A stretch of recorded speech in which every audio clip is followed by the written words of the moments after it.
Kia ora, welcome to another Data Archive. The language trick this time is I'm speaking the language of remembering that we have a language trick. That's an unfamiliar language to me, so excuse me if I'm not fluent. I'm Horsefry. I'm joined here by... Lurf, hello. And I'm Pokey. And I'm Sayo. Niddy. Yeah, I just changed my name a little. It's funny. Don't worry about it. Well, finally, Pokey isn't the last one. Yeah, I didn't change my catchphrase at all. That's Honestly, it caught me by surprise. So I changed my name again. Oh wait, I have a language thing. Oh. Hello, hey, everyone, yay. Ice, nay, two, yay, see, yay, The one. ooh, yay. Sugoi. The deed is done. So it's good. Sugoi. That's incredible. I have a language thing, which is I'm attempting to read Ciconia in Japanese, actually. Whoa. Oh. Yeah. Whoa. I've gotten like flashcards of like words that show up in Ciconia that I'm studying. So I don't know how to say like basic things like ordering a meal at a restaurant, but I sure know what Joji Kikansha means, which is steam locomotive. Which is 5 kanji long. Down. I'm imagining like a Dora the Explorer-esque show where it's like, can you see the Gauntlet Knight? This is how you say Gauntlet Knight in Spanish. Yeah. Did you see this monster like the truncated dodecahedron? Oh, that'll be awesome to learn how to read that. It's great. I feel very proud of myself because I guessed what personal pronoun Meow uses out the gate because I understand him so well. Yo, what is it actually? So some of my friends guessed like Watashi or Boku, and I was like, no, he uses ore. He's so insecure about his masculinity. He needs to sound tough. Yeah. And I was right. Oh yeah. He talks very roughly and masculinely. It's kind of cute. I can't like wait that. for the Lurf episode where Lurf goes to visit Japan and through a series of miscommunications ends up joining the Japanese self-defense force. Sounds like something that would happen to me. There's the miscommunications. That's gonna be peak. You're like, I want to support the walls of peace, and they go, yes, here's the sign up. Gets drafted immediately. I mean, it's been a while since we recorded something. Do we want to do a little catch up? Yeah, let's do a catch up. Yeah, I mean, it's been like a year since the last Ciconia. Fuck. Yeah. Whenever I say Ciconia, I have this in my head like fucking scolding me. It's Ciconia. It's Ciconia. Anyway, yeah, it's been a year since the last one. That's crazy. Yeah, it's been a hot minute. Whenever I think of like the catch-up parts of these like things, I always think it's more of an Umineko Bookclub thing. But now that the Umineko Bookclub has become like a once-a-year thing, it actually kind of makes sense to do like one per Higurashi, Umineko, and Data Archive. Yeah. Anyone want to go first? I can go first. Because I don't have much to report on. Oh, I did get a new game design job. That's been really fun. Nice. Ooh. In addition to doing it as a hobby, now I get to be paid for doing what I went to college for. Yay! Awesome. Yay! It's very awesome. And also, update on my Pokemon Adventures manga collection.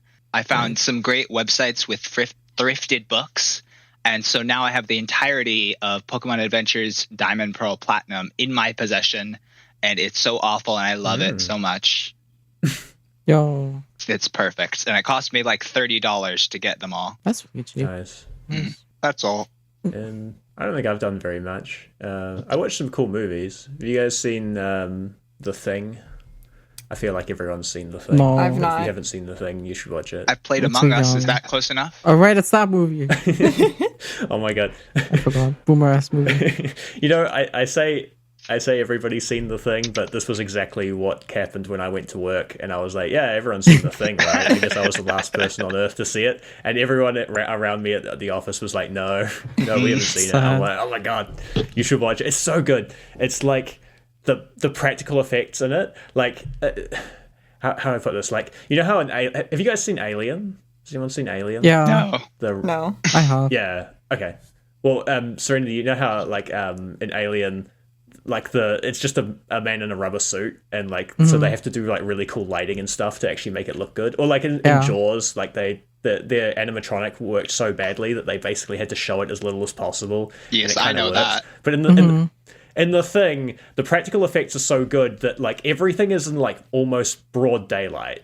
Like Ooh. Wow. the lighting is like really bright because it's wanting to show you as much as possible of how creepy this thing is, and it looks so good that I'm glad that's what they did. Like, I'm sure That's they could have had cool. like someone like the lighting director trying to hedge their bets and make it like really dark and you can't actually see anything, but it looks so much better because they like just show you the scary thing. Yeah, it's also just like a really good movie for like, I don't know, just the themes and the like the guessing who's the thing and stuff. But yeah. Not unlike When They Cry. Whoa. Yeah. Who's the traitor? Tie-in. No, I have some thoughts. I have Yeah. some thoughts this episode, but we'll get to that when we get there. Yeah. I guess I can update. I haven't. Well, okay. I was gonna say I haven't been doing much, but that's a lie. I'm always doing a lot of things. I recently finished up my second to last semester of college. The next one is my last one. I'm gonna be graduating come winter. I'm very excited. Nice. Making good progress on my thesis. I also took a trip to Cabo, and I got crazy wasted the first night I was there. It was a trip. There was like this fucking guy in a sombrero who like poured tequila shots directly in my mouth. We were just like on a restaurant in the beach, and then my godparents like lied and said it was my birthday, and they pulled me up on stage and they poured more tequila in my mouth and made me beat up a piñata. Okay. Very wild experience in Cabo. The restaurant was called The Cabo? Office. Crazy. It was great. Oh. Oh yeah. Is that a town? Cabo? I think it's a city in Mexico. Oh. Yeah. So that was fun. And then I was going to start working at my local fairs. However, the first day that I went to the nearby festival to start my summer henna gig, there was a chemical leak and an evacuation notice, but it wasn't in the festival grounds, but it was like 10 minutes away from it. And the next day, the zone expanded, and they were worried it was going to explode. And then we got a state of emergency, and I was still working the fair, and my boss was still expecting me to come in, and I had to be like, I don't think I want to work when there might be an explosion like 10 minutes away from us. Damn. Did like no Damn. explosion happen and your boss was like, what did I tell you? I think it's still a problem. Let me Yeah. check. Exactly. I would still not do that. Hello. Let me see. No way. What's the update on this? There's no longer a threat of explosion. However, it's still leaking. Is the latest update. Oh. Jeepers. Yeah, they're cleaning shit up. I mean, I hope so. The fair was inside the zone, and your boss still wanted you No, to it come was to like work. right on the outside of the zone, like right on the border, Oh, essentially. right. Like it was like 3 blocks away. Jeez. Yeah, I know. And everyone was do you like, think- "Oh, we usually get a good crowd this year. Like, why is no one coming?" I'm like, "Because they don't want to come closer to the evacuation zone, or they've fully evacuated and they're not coming back." Yeah. For real, what the hell? That's my Looney Tunes life. I also finished the first Ace Attorney trilogy. Yay! Nice. Oh. Those are good games. I love those games. Yeah, I had a very fun time with them. Which one was your favorite, actually? I think honestly, I think the first one has like the best like overall narrative. But I quite liked a lot of 2. I think 3 was the more disappointing one to me. I just feel like it didn't have a very strong through line. But it gave me Rhonda Light, who is my favorite Ace Attorney character, so I can't complain. Valid. 3 is Yeah. interesting because I've been trying to catch up in the VODs, but I heard what you said about like 3 didn't feel like there was a lot going on for Phoenix. And so it felt like the final case of 3 by far is the most popular Ace Attorney case. And I agree, it's definitely one of my favorites. But the whole Fair. game is based on the through line is the Fae clan. So it doesn't like Phoenix kind of completed his character development in like game 1.5, where like he had like a big moment at the end of 2, but he learned everything he needed to by Turnabout Goodbyes, really. Yeah, I think I talk a good bit about my feelings in my Ace Attorney like ranking VOD, which I need to upload. But once I upload that, I'll send it your way because that's where like pretty much all of my deeper thoughts about what I feel about 3 especially are in, because I had a lot of criticism for it, but I still had a good time. Yeah, that's fair. Mhm. Valid. Favorite character nice. besides Ron Delight? Favorite character besides Ron Delight? I think maybe Franziska. I like Franziska a lot. Good choice. Good character. Mhm. True. I like Maya a lot. Edgeworth is That's up my there god. too, of course. Yes. I can just grab True. my tier list. True. Which character was the most Lurf bait? Which character? Ron Delight. Ah, Easily Ron Delight.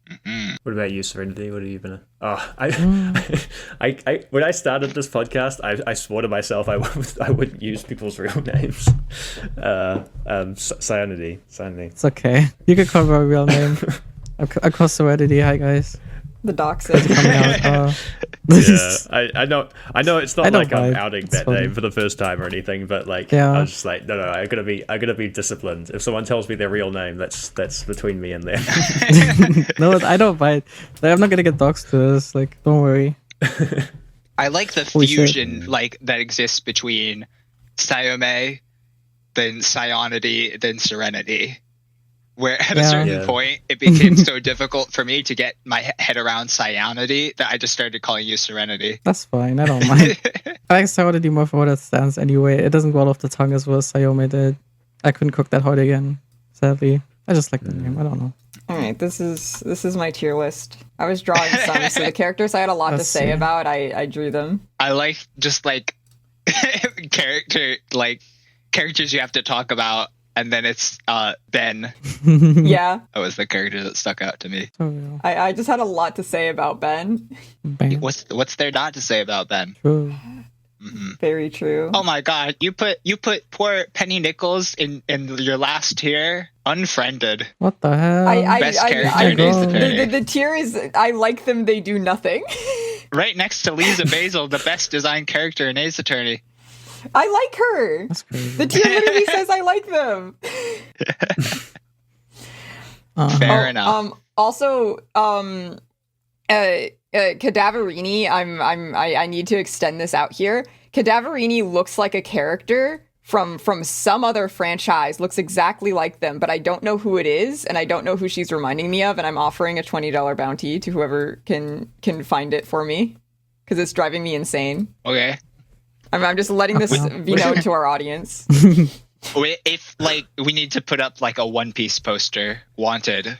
Right. Oh, wait, I can talk about Yeah, that. one of my chatters later. drew that, actually. Nice. What's your beef with the judge?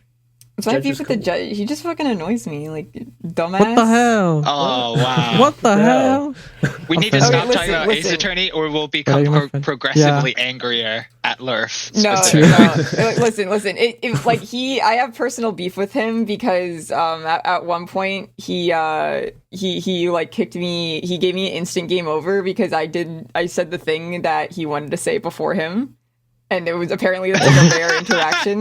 Marcy was on with me and she had never seen it before. Insane. I vaguely remember that. Piss me the fuck off. What's his problem?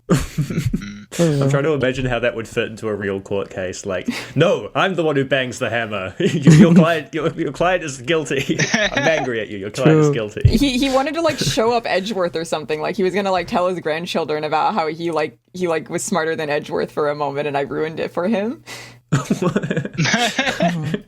Funny. Real. Cyanity, what have you been up to? I read all of One Piece in like a month. That was pretty funny. Yes, you sure Oh. did. Whoa. I'm so mad about it. I'm still reading One Wait, Piece. yeah, not my fault. You're so slow. Oh, No one's slower than me. you I were don't going know. through a whole character arc where you figured out that Luffy is a well-written character, and then I was here stuck in Dressrosa. Yeah, okay, at the start he wasn't, but later on he was. Ah, Yeah. fine. But just to like 50, 200 chapters a day, like it's not that hard. Like what the hell? I'm not being okay. What else did I do? This was like 2 months ago, but like my favorite gacha game kind of like they announced a sequel, but then they also shut down. It was really funny. But then they also announced an anime for it at the end, so like I'm not mad about it. It's gonna come out next year. So like this was Hasuna Sora, right? yeah, I think like Love Life. everyone, you gotta watch Yeah. it next year. It's gonna be peak. All right. Not much else other than that. I've just been reading a lot of like backlog manga, just like not backlog manga, but like manga that are like really iconic, like Dragon Ball, Dragon Slayer, Demon Slayer. I mean, Nice. stuff like that. One Piece. Nice. Thinking about Naruto next, but I don't know. What's 5-1 me about it? Oh, I mean, it's fine. You'll enjoy it. It's just Naruto. I would just recommend everyone do what I did, and like if you get bored, just stop reading it, because I don't know, I never finished Naruto. I got way past like what should be the point of no return, but just fucking nothing happens after a while, and you just go, all right, I'm done. Interesting. I just think I should. Fascinating. I mean, Goku, Luffy, and Naruto. That's like kind of the holy trinity. So Yeah, yeah. you should read it. It's just to know. I gotta know my culture. I really like the aesthetics of the pre-Shippuden arc. There was a YouTube video I watched that was like trying to figure out how Naruto technology works, because they've got like refrigerators and televisions, but they don't have like steam trains. Like, What the hell? Huh. That's insane. it's like a big. How? They got these, Reverse like us. the Hidden Leaf Village is like got power lines everywhere, but whenever they need to send a message from one village to another, they send carrier pigeons. They're ninja pigeons. Are they faster in the ninja world? I don't think they're ninja pigeons. I think they're just normal pigeons, and they can be intercepted. Like, and that's That's a so plot funny. point. But then, like, sometimes they just have Skype calls. Like, it's really inconsistent. But like, for all of that, I actually quite like the aesthetic. Like, it's kind of like this world is ninja until like ninja would be inconvenient for the plot, and then it's got other stuff. That's kind of awesome. That reminds me of Ninjago, like the Spinjitzu Holy masters. True, that's very Ninjago. Yeah, because I remember, I don't know why I was thinking about it, but I was thinking about there was one episode where between seasons, like the entire tech of the world becomes like way more high tech, but like the ninjas don't age a day. So Yeah. I mean, I guess Zane was Funny. always very high tech, but yeah. that's true. true. But, Ninjago like, spoilers. What the hell? I'm just thinking Oh, about the my pilot bad. episode, which you can't find That's anywhere. fine. Where like there's basically no technology whatsoever. Your first shot is like an old fashioned like blacksmith shop, and then it just like evolves into a sci-fi now, and the show's still going, I think. Oh, really? Yes, It is, yeah. at least it was still going in 2025. It's crazy. I recently saw a video essay that I must recommend to everyone, which is judging what Ninjago characters can and cannot read. It's actually kind of fascinating. That shit must have been going for like 15 years then. Yeah, Like, they just keep Yeah, going. it started in 2011. Oh Jesus! I think there's like a Jesus. Catgirl ninja now. Yo, no Yeah. way. Absolutely. What the hell? I like how at one Yeah. point, like, spoilers for Ninjago, but one of the characters is revealed to be a robot, and then that becomes their entire personality and identity. Like, they aren't the Yeah. color they wear ninja anymore. They're like the titanium ninja. Robo ninja. Also, that character is actually, no, I'm gonna full on spoil it, because like Zane, like kids in the audience, like, oh, I relate to this guy because they have autism, and then he's revealed to be a soulless robot, and the reason he had no sense of humor is because he had his funny switch turned off. I remember that. Yeah. That was insane. They turns it on, does the goofy shit. Classic autism coded character moment. uh, Oh, We're no, they were a 21 minutes robot in. all Maybe along. we should go to Ciconia. yeah. Yeah, probably. Yeah, let's talk. Okay, Oh yeah, Um, also I spent the last yeah. week just going insane through Ciconia rambling, looking through Wikipedia, looking through math equations. Like it was fun. Thank you, Rikishi. I did see that. Do we? All right.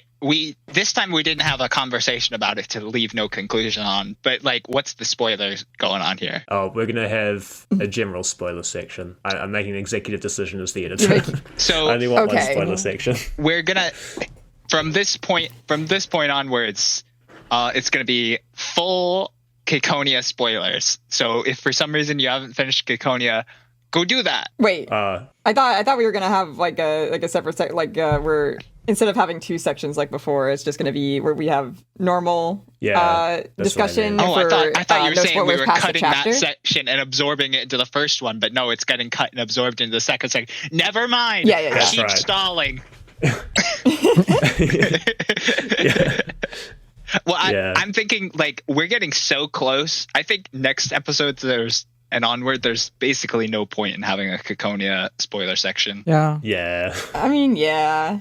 Yeah. But who knows? Except For the people who are actually reading along with us. I saw you, commenter, who recently finished Ciconia and then came back and That's listened true. to the spoiler sections. That's so sweet.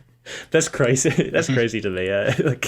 I swear the first episode, the rule was we didn't have any spoilers. So like, I don't know. Like, I guess you managed to get past that one, and then found ones with spoiler sections. Good on you. It goes back and forth. Yeah. Yeah. All right. Shall I begin the summary? Please do. Yes, please. You may. All right. So the AOU is planning an attack to chase the COU away from the Glass Sea. They anticipate the simultaneous global truce that will be announced soon, so they want to do as much war as possible while they still can. Sure. Meanwhile, Retabile is planning to meet with their brother Cyril, who may have anticipated the assassination and hung back from when he was invited to speak, not out of cowardice, but to stay in hiding while he writes an accusation. So Retabile is telling this to Meow. Chloe also reaches out to Meow, mentioning that Lilia and Koshka have received quite a shock and should be left alone, which I'm not sure what that means. Anybody have any thoughts on that? They're just going through it, I suppose. But also, I don't trust Chloe. Chloe in this chapter is a little... Very, very Yeah. suspicious What to is me. she talking about? Yeah. Right? Mhm. Yeah. Like, I don't know if this is Rikishi like planting though. Like I don't know if this is like he's doing this on purpose just to throw you off. I don't know.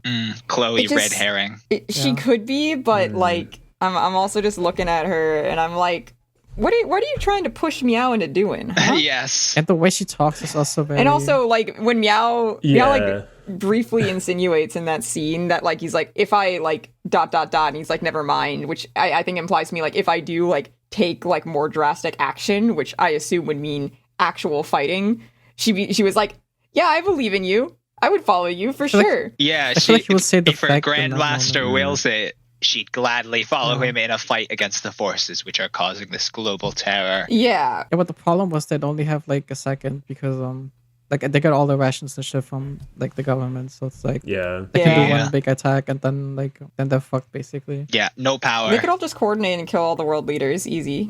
So it's like, yeah. It's just like if they do it at the same Or, Sprite, time. what was your argument on like how anyone with logic would have used the Death Note? We're doing this well. again. Yeah, it was basically that. Like, why would you kill someone who's already on death row? That's the stupidest thing imaginable. No, like for real. Yeah. Kill the people who get away with their crimes. I wanted to feel himself. You heard it here, folks. Okay, his dad was a cop. Come on, he had a warped sense of justice. Light Yagami is not our moral compass. I think that he was actually just a coward. Like he wanted to trick himself. No. Yeah, I think he wanted to like convince himself he was actually doing something, you know? But like he didn't want like the full responsibility. Like I feel like it's supposed to be Yeah. wanted to send a message. Yes, ascend to godhood. Which is something that luckily Meow has no interest in doing, ascending to godhood.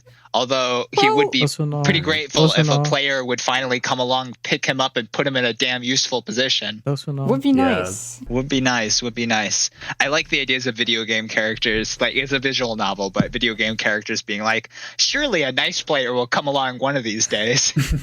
Yeah. I mean, have we ever mentioned just like fucking like on the website of Ciconia where it says like this time you won't get the privilege of being a player and stuff. Like I mean it's referenced for Ciconia a lot, but like you first get this through like the summary on like the website, which is interesting. Yeah, I think it's on the Yeah. Steam store page too. Yeah, I think Steam too, but also Rikishi's website. Yeah, it's also in like the opening for the chapter, you know, where Rikishi writes this little thing about how the difficulty is going to be. That might have been, yeah. Are you listening? You don't want to misunderstand your position. You aren't my opponent. You're merely a piece that Exactly. exists for my amusement. In this next game, I won't give you the privilege of being a player. You're merely a piece. Yeah. I wonder who said that one before. Curious. Hmm. Curious. Those who know. Skull emoji. Uh, I'm sorry, I shouldn't talk like that. so they're frustrated. They have all this power on their left arms. All they can do is keep supporting the walls of peace. I like this line from like, they're like, what are we supposed to keep supporting the walls of peace until they crush us? What are we doing? Yeah. So after that, we cut to Gestress and the three kings. They're all celebrating that their own plans have been blindsided and that the world seems to be destroying itself all on its own, such as with the failure of Earthquake EMS. Did I say EMS? 8MS. Typo. AMS. They also call it a blessing from heaven. I wonder if that has any themes in Ciconia. Heaven. Blessing from heaven. Yeah. Curious. I find it really interesting that for some reason, like, the decision is that this isn't part of their plan. Like, Yeah. I'm trying to figure out what, like, there's things that feel deliberate, and then there's things like this where, like, it feels like the three kings. How do I say this? Like, it feels like what I expect to happen is the three kings go, just as we planned, we sabotaged the ADMS, and now there's earthquakes. Like, doesn't that seems like should be, like, well within their power? Hold on. From what we've seen of the three kings so far. All according to Keikaku. Keikaku means plan. I don't think... Is this too spoilery? Hold on. About this. It's hard to remember what's spoilers and what's not. If it is, write it down, and we'll move it to the spoiler section. No, I mean, I think we already talked... I mean, the factory thing already happened, right? Like, way earlier. Yeah. So it's like... Yeah, we've done the we already factory. noticed, like, a different voice than the three kings that wants to do something, right? Yeah, I mean, there's lots of forces at play. I mean, yeah, they called it, like, heaven, so it's, like, something out of their control, which is, like, you know, that did the whole earthquake thing. But that implies that there's another... If the three kings are like a non-literal interpretation of the threat that like faces Meow, if this was like not actually happening but just something that's like someone's imagining, like why would they not make these made up evil villains take credit for the chaos that's happening in the world? Okay, I had a thought. I'm writing True. it down. So it feels like there's definitely some deliberate motive behind what is and isn't the three kings' fault. I think they're just here to watch the world burn, and they had their own plans, but like these aren't their plans, and they're just like, well, this is fine too. Yeah. It seems like the three kings, like, they've got powers over the chivalric orders and the ninth prime and whatever. So, like, I guess they are deliberately working more in the field of, like, human activity, war and stuff. There's a bunch of weird stuff happening, like, in the background that also feels deliberate, like this ADMS earthquake stuff. Or maybe it really is just an accident. They call I don't think it's an accident. They call it a miracle. Like, Fear They calls it a miracle. Which, like, shouldn't have happened normally. So, like, there has to be someone, like, doing something somehow. In a meta sense, I'd assume. I don't know. I mean, that's the lab people, right? They're the ones who destroyed the... Like, they're the ones that are responsible for this, returning the Earth to its dignity. Yeah, our good friend Mario. Oh, that damn Mario. Are they? I don't think Comrade Mario's device worked. I thought it did. It deactivated the ADMS. That was the whole point. He used wisdom as like a shield so they wouldn't shoot his hands anymore. It lets Earth die like the way it wants. Yeah, not that it like dies immediately. So like that it dies slowly, like the natural way it's supposed to. Oh, okay. Yeah, he's restoring dignity to the planet. Yeah. Here's how I like see it. It's like you know how there's like 3 sections in Dante 2.0? Yeah. Yes. Yeah. Okay, maybe I shouldn't say it like that. It feels like the lab is like the super abstract. That it's like a super metaphor. The three kings are a little less of a metaphor, but still more of a metaphor. And like the factory thing is like the real world thing. I don't know. That's how I feel. Curious. At least that's how I feel about it right now. I feel like the three kings are more literal than the factory world is. Interesting. Yeah, I can agree with that. Just because of the like that was early on, right? Like the The factory world, yeah. The factory world. We've done the factory world. Yeah. Oh, I meant the that's like in the... Oh, I don't think so. What was that later on? I don't know. I don't know either. I don't know. Oh, the Pandora? Isn't that in the data archives mostly? Maybe let's bleep that just in case. Oops, my bad. It's all good. I think you might be right. I said nothing. Censorship 1984 anyway. Yeah. The King of Sorrow. Oh yeah, go on. I just wanted to say I had a thought the other day. Because like the King of Sorrow had like that blue pipe. So it just looks like he has a breathing pipe. Is what someone else said, I think is what Escrowy or something. And then isn't that the one that looks like George? I think that's the butler one, like the King of Ridicule. Oh no, did I say Sorrow or Ridicule? I meant the Ridicule one, like the butler one. Hang on. Like where's the blue pipe? So So it just made me think, like, what if he has breathing problems? And then, like, he's the king of ridicule and he laughs a lot. And, like, he can't really laugh well because he has, like, the breathing problems. But then the king of sorrow is kind of, like, coded with red because anger. And then I thought, what if he can't really get angry because he has blood problems or something, or heart problems? Interesting. I thought it was funny. Yes. Yeah, I wouldn't be surprised if that's meant to be... The other one is green. I don't know. He's green for an amazing reason.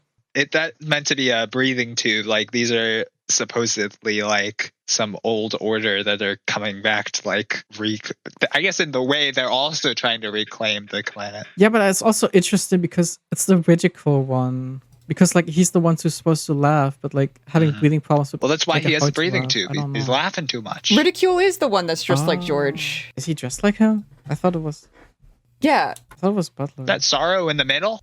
No, 'cause- Ricky's the middle one, right? I guess he Yeah, sounds yeah. like Butler. That's why I got confused. Yeah. Yeah. Like he was hee. he's got the George colors. The only thing is that like his tie and shirt colors are swapped. Ah, right.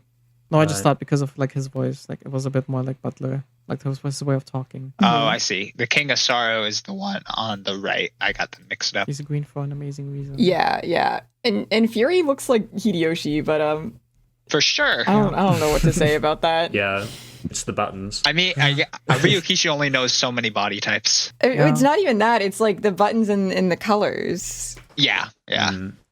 You're not imagining it. It looks a lot like Hideyoshi. Yeah, but anyway, Weird.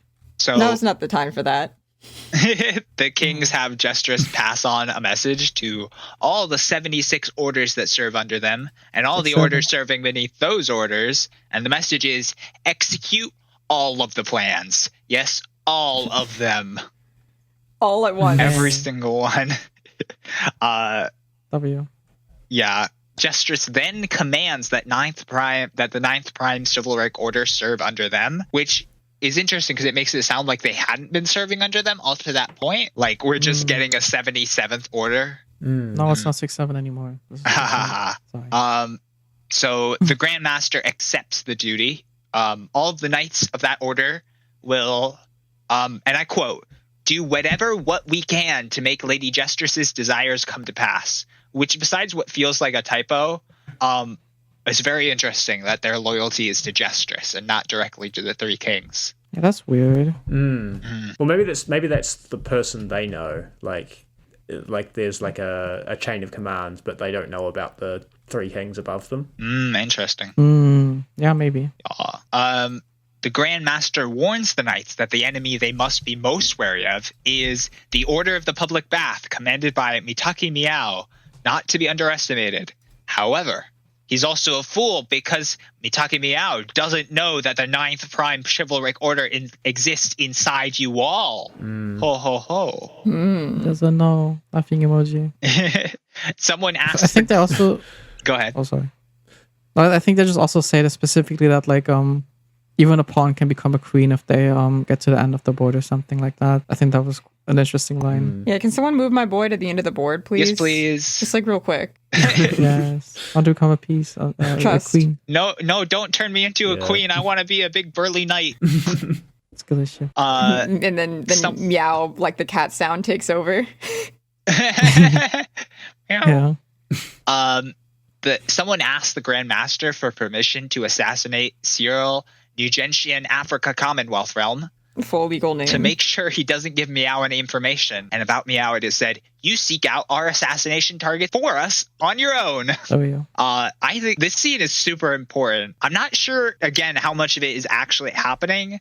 The fact that this Grand Order is serving under the Three Kings and it's talking about the Order of the Public Bath, it's a bit surreal to me. Like, is Meow really such a big threat that this insect, so to speak, is spoken of at the table of these major world powers? I mean, he does have, like, command of all of the Gauntlet Knights together. I think this is more going into the meta element. Mm-hmm. Yeah. Those are true. I think this is also Like- getting into the meta aspect where it's like the opponent probably knows like what we are playing as, or like I mean Meow is like the strongest like gauntlet of the era, right? Like Definitely up Yeah, there. the only person who's ever beat him in P3 levels was Koshka, allegedly, but that wasn't ever properly recorded, Yeah. and it's never happened again. I think he's also the only one in the pause menu who has like an SSS skill or something like that. Yeah, I think. Well, time to double check that. Like an auto of strength. Yeah. I should. I feel like there are some who rival him, like especially from the other factions. The others are like fictional characters, so they're not in-universe characters. Like sometimes, like I have to look it up again. No, I think like Lingji and Naima. I think they're both. They get close, but Meow is still the top one. Meow is all SS. I think from the observations, actually S2, at least on the wiki. Never mind then. I Right. take it back. Yeah. I see.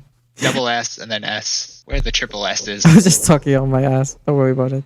Was beaten by Lingji during the event. What was it called again? The event. The event, those who know. The Battle Standard Festival. Yeah, by Bao beat them. Right. So sad. I guess there's something to be said. Yeah, I think maybe I'm confusing the best with highest P3 levels. That's true. Yeah. Two different things. Because these are all prodigies. They're like children, so I don't know. Yeah, Meow. I think it's more accurate to say Meow has the highest potential, whether or not he's reached it. Potential man. Yeah. Sorry. Those who know. It's the highest P3 level measurements, current world record holder. Yeah. So maybe it's not that unusual for him to be on the I don't think so. radar of these world powers. Like, hey, this big person in the world of Gauntlet Knights is kind of causing a ruckus. Yeah. But of course, that just goes to show that the news is already out. I'm more concerned about who snitched. Yeah. Can we talk about the line, Mitake Meow still doesn't know that the 9th Prime Chivalric Order exists inside you all? Yes. That's a very strange Yeah. thing to say. Tricky. That's not like... Right, like, But there's like... because like there's, this feels like it's meant to be inside the heads of one of the three kings or inside of Gestress, right? Like that's like their internal thoughts. But like, who do they mean by you all? Are they thinking like inside you all, as in inside the order, like they've already been corrupted, Karapoyo. or it could be Dun, dun, Karapoyo, yeah. Yeah, where does the emphasis go in this sentence? Is it inside you all? Or is it inside you all? Or inside you all. I think Yeah. this line is said to... This is all still part of the part that's said to people that she's giving the order to. So this is like all chivalric orders, execute the things. From the Grand Master of the 9th Prime Chivalric Order to all knights. Right, okay. Yes, I see. Doesn't know... this is in third person, so... Yeah. Interesting. So Who is being spoken to, and that Meow doesn't know that the 9th Prime exists with them all. yeah, okay. So she's only speaking to the members of the 9th Prime Chivalric Order. But the fool, Yeah. I think the foolishness of Meow is that she doesn't know. Meow doesn't know who are actually members of this order. AKA, Meow does not know that there are traitors all around him and is unable to identify them. Yeah. Yeah. Yeah. One thing I think the scene is almost definitely telling us is that the fact that Cyril is about to be killed can somehow be linked directly to Meow and his conversation with Retabile. Yeah. Because of the you seek out our assassination targets for us on your own. It's as Yeah. though, well, his conversations are like being tracked. And so this safe house's location, previously hidden, became revealed to Cyril's assassination, like thanks to the communication with Meow. And who spoke to Meow right after this? After Retabile showed up? That's right. Yeah? It was Chloe. Interesting. What the hell? It brings to mind, to me, Karapoyo sus. Because of like real Yeah. life Yeah. internet privacy issues, where it's like, if you're going to talk about, oh, by the way, friend, I'm at my brother's safe house. He's hiding here because he fears assassination. See ya, bye. It's like, Yeah. you don't know who's listening, who's going to see that. No, I think Karapoyo is sus. They even highlight the idea that it may not be safe to communicate over Kitsuna later on in this chapter. Yeah. Yeah. Also, I just wanted to say, there's two characters who have SSS abilities. One of them is Sishat, the other is Gestress, and the third one is Karapoyo. Yeah, that checks out. And it's his ability to not be uninstalled. It's very funny. Nobody It's can true. be him. I hate so much. Yeah. I hate so much how I can see the foreshadowing, or I don't even know it's foreshadowing. It's not very subtle about like Karapoyo being sus, but I don't like how I don't know what's gonna happen. I mean, yeah, no shit, he says like Yeah. every chapter. Sometimes foreshadowing is relatively obvious. Yeah, Like, at some point exactly. it's too obvious, right? But like, I mean, we kind of know Like, what is he it is. so obvious that it's a red herring, or is this a classic like Ryukishiism that he does in all his stories, where he just tells you the answer and then is like, tee hee hee, it's Yeah, right yeah. there. But we've Yeah. been thinking about Ciconia for so long that like everything is obvious now. I mean, yeah. I think I have a pretty good idea who he is, but I won't say it now. It does feel like Karapoyo is like supposed to be like cute. He's like, oh wow, the 07th Dragon Warrior has joined the squad. We all love you, Karapoyo. But then we as the audience are always like, it all leads back to Karapoyo. Yeah. There's nothing being It hidden does. about how like exposed he is to everyone's information and how much power he has over this Yeah. super future. In which case, sorry, just real quick. In which case, the line about Meow doesn't know the ninth prime shield order exists inside you all could be a double meaning, where she's talking to the members, like, oh, like our spirit exists within you, but also it exists within everyone, you all, as in like everyone in the world, because Karapoyo is part of it, possibly. Oh my gosh, she's the 07th Yeah. Dragon Warrior of the 9th Prime Chivalric Order. No. Oh, shit. What if Karapoyo is just joining everyone's orders because you can't uninstall him, so he's stupid anyway? He's lonely. Yeah. Was everywhere. Yeah. I still think the biggest clue towards Karapoyo's identity is still the outie belly button. Yeah. Like, it gets fucking like highlighted so fucking often, and it's just like, okay, Ryokishi, it's a bit heavy-handed, but okay. What's heavy-handed about an outie belly button? Frogs don't have belly buttons. Belly buttons is only for like animals that get born like naturally from their mother's belly, Like Meow. like not eggs. Like, what's it trying to say? What's Yeah, I what's wonder the about heavy-handed that. bit? Maybe I'll talk about it in the spoiler section. I wonder about Okay. that. The Maybe tease. someone sticks around. Yeah. Anyway, I also want to say, I think you could also interpret it as like the spirit of the chivalric order is in all of you, because I don't know, maybe like everyone still has a bit of like doubt towards humanity, and that could also like be a fucking thing. It's like you could be flipped. That's and, like, true, because even Meow is like yeah. having intrusive thoughts. Yeah, Meow has it a lot lately. It's He's like, well, I mean, either this world is gonna end or we're gonna end the war. he's Doomer posting. And like maybe Yeah. sometimes some Yeah. people deserve to you know. Yeah, and he's also like leaving it in God's hands, like towards Chloe earlier, and she like mentions it, but she's like, why are you leaving Yeah, it in which God's is hands? we know that heaven is apparently on the side of the three kings and is helping them now. So Yeah. uh-oh. It's helping them Uh-oh. despite themselves. They're like, oh wow, we had our own plans, but heaven, you take the wheel. Yeah. Take Destroy Jesus, that take damn the humanity. Thank you, Mario. You truly are God's God-sent warrior. wheel. I love Mario so much. What a Me guy. too. Ba-da-ba-ba-ba-ba-da. Destroys the planet, refuses to elaborate. So I guess I'll continue on with summary. Mhm. When Rentabile meets with Cyril, he makes a gesture like swatting at a bug, and then, crouching in anguish, pokes at his right ear canal, and half of his head explodes. A missile from a hack drone then Oh, yeah. hits the building, and Rentabile activates her gauntlet. End scene. Good scene. Yeah. It's a That one little was- it's a little strange. Very odd. Yeah. What's going on here? Yeah. I said I wasn't like thinking like before we started recording that this was like some sort of Lockdrum mystery, but now I'm starting to wonder like the fact that like she activates her gauntlet at the same, not even like right before, right after. It's basically at the same time as the missile I mean, hits. I feel like she would see the missile though. And also, she's like a military thing. Yeah, because Kuropoyo, Yeah, Kirapoyo wants her also, I think. yeah, like I don't the know. Gauntlet Knights are supposed to have like crazy reaction speeds. Like that's how Yeah. they do what Yeah. they do. So it's not very unbelievable to me. Yes. And that's when normal weapons don't work on them. So are we ever going to learn about this bug-sized head exploding device? That goes into Like, Small here. bombs. Small bombs. Sorry. Small bomb. It literally is small bombs. Whoa, shit! He was right. Wrong game, but he was right. Wait, no spoilers. No spoilers. Yeah, no We elaboration don't know. necessary. You don't know who we're talking about. No You don't know. You elaboration don't know. necessary. Yeah. Yeah. There are no small bombs in When They Cry. True. The There are war- no words of peace and Bossing say. Sorry. Yeah. The war cats fly into battle above the glass sea. Rather than a competent kete, the gauntlet knights that the COU have stationed here do not have the skill to properly defend against an all-out attack of cluster missiles. Linji gets Meow into contact with the cat's leader, Setsugeka, and control over the gauntlets is transferred to Meow. It's the ultimate farce where the War Cat Knights are the ones both guiding the missiles and shooting them down remotely. Very It's funny. Very funny.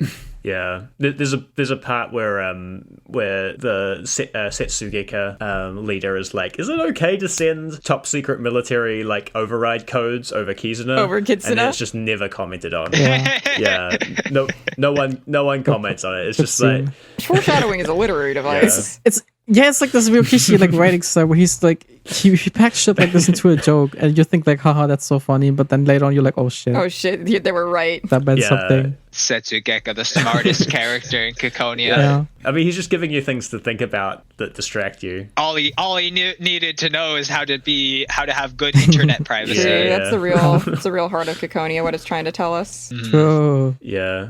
Is that the golden ending of Ciconia? Everyone installs Linux. Oh my god. And today's episode of When We Cry is sponsored by Surfshark. No. True. Yeah, no. No. We're not starting out without Tessa's approval. I feel with such joy. So Warcat and the members of Thalathat Suyuf discuss this and other tactics that their order has been using to avoid fatalities and fool their superiors. And they ruminate on how much smog has been clouding the sky ever since the atmospheric cleansing AMS went haywire. So sunlight, temperature, and even stench were all being managed by AMS. And now that it's not working properly, people have been starting to panic. Their anxiety only growing the more the government tries to tell everyone that it's all safe and under control. Funny. While looking down on the city from what used to be a great view, Meow asks his sister, Meow, what she thinks of the Order of the Public Bath and his efforts so far. She assures him that a player will surely come around to use the powerful piece that he is. In return, Meow says that he's okay with Meow going on a date and kissing Jaden as long as she uses mouthwash. Yes. Those who know. Genuine question. Is Boy Meow and Jaden endgame? I think Meow definitely has a crush on Jaden. He even has that line where he mentions that like Jaden is the perfect partner for him because like, you know, Jaden like occasionally pokes fun at him and he needs that to like keep himself together. Mm-hmm. Yeah. They're kind of a cute couple, not gonna lie. They are. Yeah. Okay, but like that'd be so awkward between Meow and like the girl one. Meow. Well, I'm wondering if Cat Sound is even like fully into Jaden or if she's just doing this to like make fun of her brother. I don't know, but it's funny to think about if she's actually into him. It's like imagine bringing your like sister's ex to like the family reunion, but it's not a family reunion. You're just in their head, so like it's like fucking awkward, like 24/7. Yeah. Yeah, that would be very awkward. Yeah. Like Meow pretending not to look at their dates and just like poking through their own fingers, like. Yeah. Oh my gosh, Jaden. I feel like there's something going on between those two besides the like little sister Meow. I have a lot of thoughts. Also, I'm 99% like sure I've made this joke before, but Jaden be like, I have two hands, y'all, and then reaches them out towards like the two same person. Yeah. He would do that. He would. God.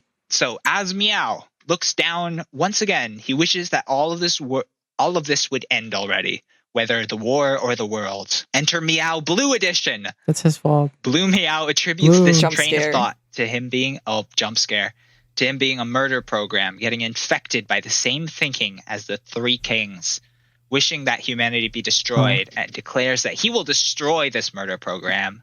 At this moment, Karapoyo detects an unapproved program attempting to chase off Blue Meow, then announcing that he will report this discovery to Mistress. The intrigue. Jeez. So, like, he declares that Blue Meow is a Dabba-dee program. He's Blue Dabba Dee Dabba Da. Okay, well here's the thing. Yeah. If Blue Meow is a program, either this is a program that is invading Meow's kitsuna, or I mean he's been calling Meow a murder program this whole time. So it is possible that Blue Meow is like an unintended like glitch or virus in the current system that is Meow. I feel like he's my. Is that spoilers? Also, I insist that Blue Meow, when written out, be written as lowercase MIY, uppercase AO, because ow is in blue. Meow. Oh. So that all three of them could just have the same name. No, you're That right. was Aoi and not Owl. I think either one works. Oh, I didn't know that. That's cool. It's like depending on context. Don't quote me on that. I don't speak Yeah, Japanese. because like there's Aka and then there's like Akai, and they both mean red. Oh, I didn't know that. That's Yeah, cool. it's confused me Yes. while reading. That was a good joke, So Cookie. is Blue Meow like the antivirus for this murder program? Like, how literal are we talking here? I have thoughts about that. Where did you come from, Blue Meow? Where did you Yeah. come from? Where did you go? Where'd you come from? Blue Meow. Where'd you come from, Blue Eyed Joe? Yeah, Blue-eyed Meow. Blue Body Blue Joe. body Meow. I have a thought about this scene in particular. I think Meow is so fucking sus. Cat sound. Yeah. So see. So okay. I've had a theory. Back when Tojiro like goes out to lunch with Meow, right? There's like this really weird space in the text where it feels like Meow like blinked and then like their lunch was over, right? And they didn't really get to talk much. And I've had the theory for a while that Meow showed up and actually talked to their dad. And I think that Meow is Cat Sound is in cahoots with Tojiro. And this scene in particular, Meow showing up specifically after the scene in which the master code for the gauntlet was sent to Meow. I'm like, well, who would know? Oh, never mind. Actually, that was spoilers. Yeah. But yeah. I'm just saying there's some things here that make me very, very suspicious of her. I mean, Meow himself did it though, didn't he? Like normal Meow. Yeah. I thought he like Does put he? in the master. Like he's the one who asked for the master code, wasn't he? Yes. From the other guys, yes. I'm connecting it to something that happens later. We should move that to spoiler section. Actually, that's my Oh, bad. okay, yeah. I was We can gonna talk say the about same that. thing. I mean, to connect it to something that's already happened, like the earlier thing about like the ninth prime Chivalric Order lives on inside all of you, could just refer to like some of the CPPs, right? Yeah, like I think it is possible that Meow Cat Sound is one of the traitors. I feel like But I'm not entirely sure about it, because is Tojiro locked in on with the ninth prime Chivalric Order, like actually? Because I think he's also doing his own thing. No. Tojiro's doing his own thing. I agree with that. Yeah. Yeah. I think Meow Cat Sound is also doing like her own thing though. That's what I'm gonna say. That's how I feel about it. I think she's doing her own thing, but she's also like in cahoots with Tojiro, you know? I think she communicates with him, but I don't think they're in cahoots. I see. That's what I'm gonna say. I think that their communication is a form of cahoots. I wouldn't call it cahoots. Yeah. Yeah, like they may not have the same goals, but they might be like aiding each other fair. in their different goals. Like they're not in conflict. It's very clear to me that Meow Cat Sound is the one that is leaking the contents of these meetings to Tojiro. No, I don't think so. Yeah. I told you already. I thought you meant Schwab. Yeah. Okay. Because Yeah. Tojiro like is emailing someone and then like signs off like, "Yeah, I love you." I can't remember the exact scene, but that's what tipped me off. Like, hey, you're talking to your daughter, aren't you? That's how you got this information. Yeah. Mitaki Meow is also sending him like questions and stuff. That's true. At least early on. Yeah. Yeah. Yeah, but not like the full details all the time. No, that's true. And also, like, that's fine. I always think about how much of a freak Tojiro is about his son. So I was like, is a simple "I love you" really what he would write? or would he Yeah, like say the baby something weird? photos. Yeah. Like, would he bring up his baby photos? Would he be like, "Oh, P.S. Look at these"? I love you so much, baby. I like the idea of Tojiro, like based on context, he like switches whether these same photos are of his son or of his daughter. It's just like, look at these photos of my daughter. I don't know if he's weird about his daughter too, though.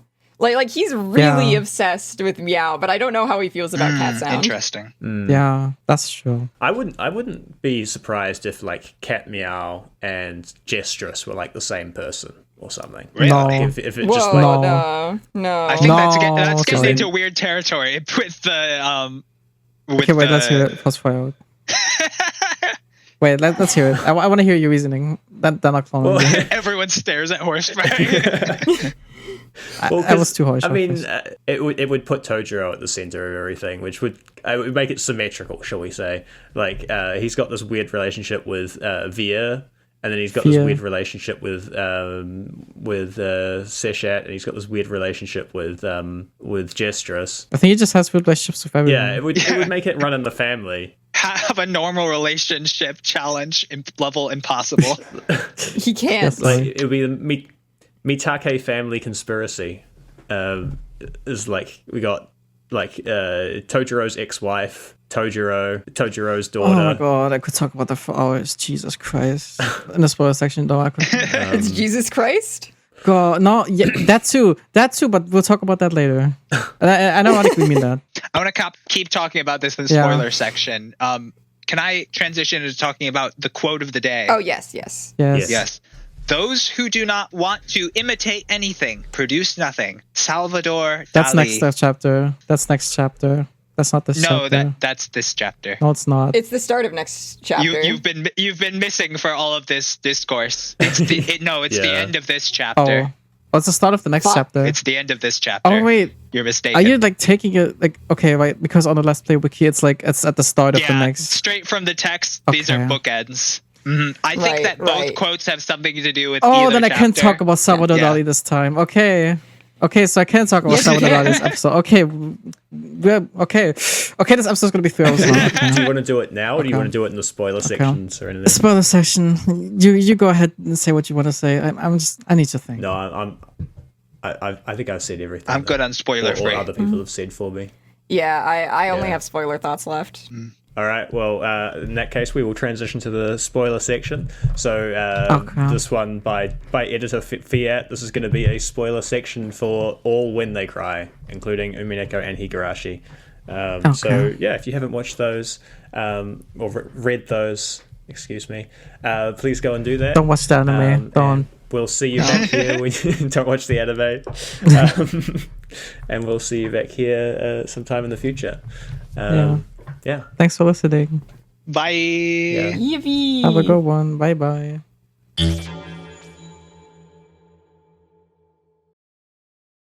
Okay, I gotta kill Ryukishi. I have to kill this man. Like we have to. Before you kill Ryukishi. Let him finish Ciconia. But he won't finish it anyway. Sorry. Maybe with some inspiration. Yeah. Some convincing. Who knows? Fucking pointing a gun at his head. You said it, not me. What I say is a joke. I think Cat Sound is the one who leaks Meow's gauntlet master key to Tojiro at the end when Tojiro takes control of Meow's gauntlet to kill Lingji. I think Tojiro just has it already. Does he have it already? Like I would think he would have it already. Because they made a big deal about how people would not give it up because it's uncomfortable. Yeah, but it's military hardware. If you're in the military, they fucking own you. He goes to government agencies like it's nothing. Like I think it's like you can just you could just hack into it. I don't know. Yeah. I feel like he wouldn't need it, but it wouldn't change much. Okay, but who's his in on the military shit, right? Yeah, I think it's Cat Sound. I think it would be way easier to just ask his daughter, who's in cahoots with him. I mean, I don't think it changes hack into much. the military computers. I think it does. Yeah, I think it that's does. Because it means that Cat Sound is evil. I don't think she's evil. I think that she just has a different goal. I don't know if she's evil because she's a Ryukishi character. What the hell? But I feel like the idea of whether Meow did or did not leak the master key to Tojiro does say a lot about her character. Like it makes a very big difference in terms of the dynamic between her and everyone else. To me, it really doesn't. I don't know. Either way, the moment with the master key is definitely foreshadowing Tojiro later taking control of Meow's gauntlet. Yeah, absolutely. This is Ryukishi being like, hey, by the way, this is possible. Get ready for that. Yeah, let me establish this real quick. Themes and such. Yeah. And also, Sayome asked me a question before podcast started that I decided to save for this. Dude, do we want to talk about Ciconia structure theories right now, or do you want to talk about Dolly first? If I talk about Dolly, it's gonna take like an hour or two. So like, go Or ahead. do we want to talk about whether or not gestures is also cat sound? Gestures is Jesus. I'm sorry. Yeah. Gestures is not Meow. Like, I'm sorry. I don't think No, so. Go I ahead, think Pascal. it's It has to be it's Veer. pretty much like Gestress is a It's CPP with Veer, and then like one of those two or a third is Tojiro's lover, and then they gave birth to the Meows. That's why I'm Yeah. saying like Gestures and 34 are like the Holy Trinity in a way.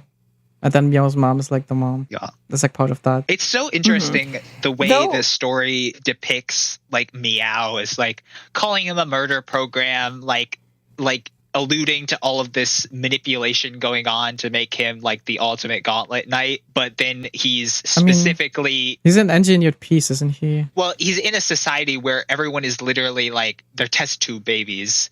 So, and he's one of the only ones that was actually birthed. So I think this has some connection to the themes. I do have to poke in with something that I was reminded of in terms of like Meow's parentage, because it has been established that men can get pregnant. Yeah, yes. Tomitaka and Preg. So Wait, when? like Tojiro could have empregged Meow. I'm Wait, just no. saying. Can you reword that, please? Veer may not be the baby mama. Yeah, no. Can you reword that so it doesn't?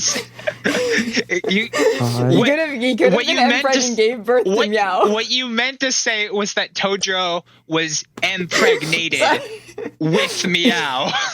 You didn't want to say what you said. You know what I mean. Yes. I don't remember this. I can't recall how direct this is in the story, but it's basically a thing that like gender is like totally different in the like A3W era, the way that people think of it. So it's like basically like, so much like body manipulation as possible that like you go on. You probably remember it better than I do. Yeah, so basically Gunhild in a conversation with Meow, when like kind of like referring back to, I think it's like when they're like talking about like her siblings or whatever, but anyway, like the topic of like gender or whatever comes up, and when honing in on the focus of Meow's body, she brings up the idea, I think, of Jaden and Meow possibly having kids, and then brings up the men pregnant thing as like a way to like basically like not confirm Meow's like genitalia situation to the viewer. I think it is kind of what the idea is. But the fact that's brought up at all, and the fact that Tojiro acts like a boy mom, I don't know. I'm just like putting my pieces together. Yeah. I'm remembering this scene now. Yeah. Definitely feels like foreshadowing. So Said the real important questions. I have to think that Veer was the mommy daddy in that case instead of the daddy mommy. Yeah, something like that. Can I also just say it's really funny how you guys pronounce German names? How is it said? Like Kette and Fear. Fear? Fear. Oh, that's scary. Yeah. It's like fear. Fear. Like I'm scared. Yeah. Oh my gosh. Layers of fear. 34. Classic. Yeah. But this also brings up the possibility of what if Tojiro is like Virgin Mary? Huh. Do I think this is the case? No. That fits more with like the gestures like Jesus Yeah, thing. exactly. The gestures is Jesus, Meow's mom is God, like Yeah, exactly. the mother, the daughter, and the Holy Spirit. The Holy Spirit is 34. I think this connects to the themes of the stork. Yeah. And like the idea that I think that there's there might be some empreg going on, but the idea is that like Meow is born quote unquote naturally in this futuristic world, but he is not immune from like this manipulative grip that his parents have on his reality. Yeah. I mean, like his mother like very much designed him to be like the strongest. That's why she says in the ending, she's like, I designed you to be the strongest, but I also will like take you as a piece or something like that. So this might be a story that like is a lot more about like child abuse than we thought.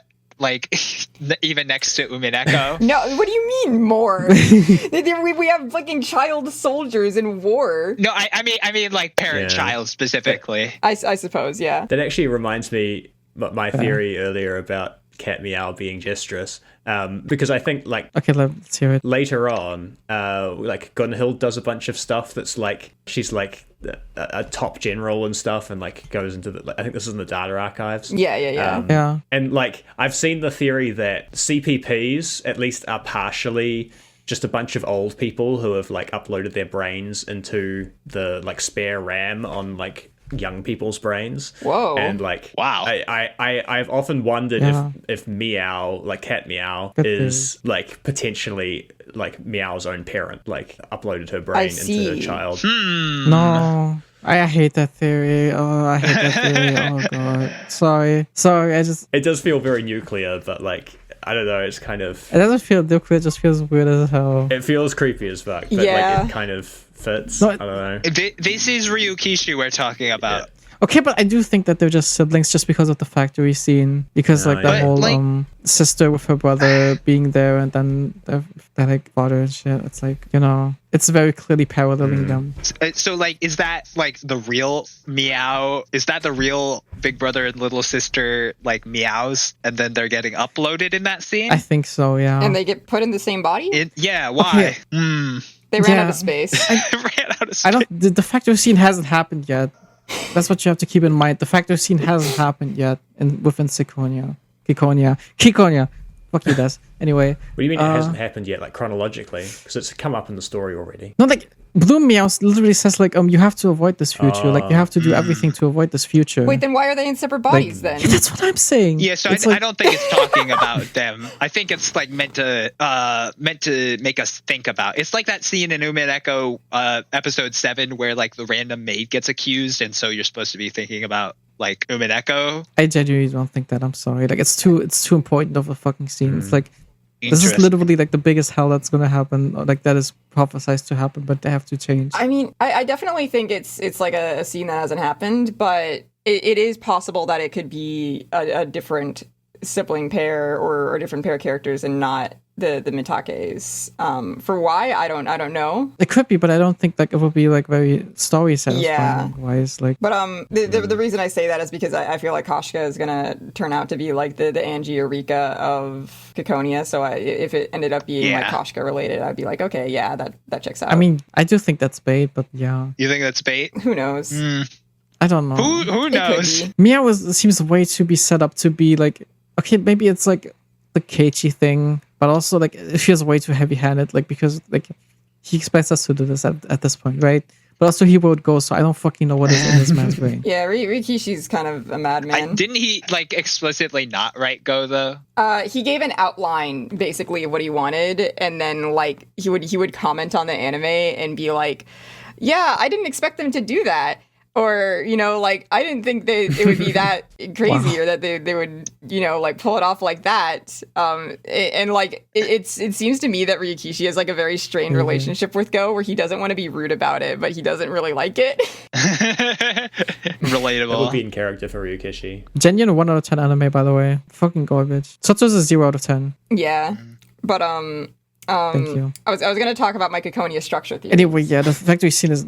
Unless you had more to say about the factory scene. No, I just want to say like it wasn't really what I thought about like up until now. I feel like we will probably get more clues on it later. Yeah, And I probably. think it's like more important for later. God, I just realized I missed out on a spoiler-free, like easy topic of discussion, which is that this is the first time that I can think of where like it's a real quote attributed to the correct person. Like so many quotes at this point, I just haven't been able to find. So what's so special about Salvador Dali? Could Ryukishi purchase the rights to Salvador Dali's? I'm gonna talk about it for an hour later, but Liv goes first. Yeah. Go Yeah. I genuinely could talk about this. Okay, for- so Sayonji asked me, what I think Ciconia structure is, as in, do we think, we're going to be looping, and if so, how is the loop going to work? And I have three theories. One is, we're gonna do the classic when we cry loop. We're gonna go back in time. We're not gonna really remember what's going on. There might be like a meta angle to it or whatever. My second theory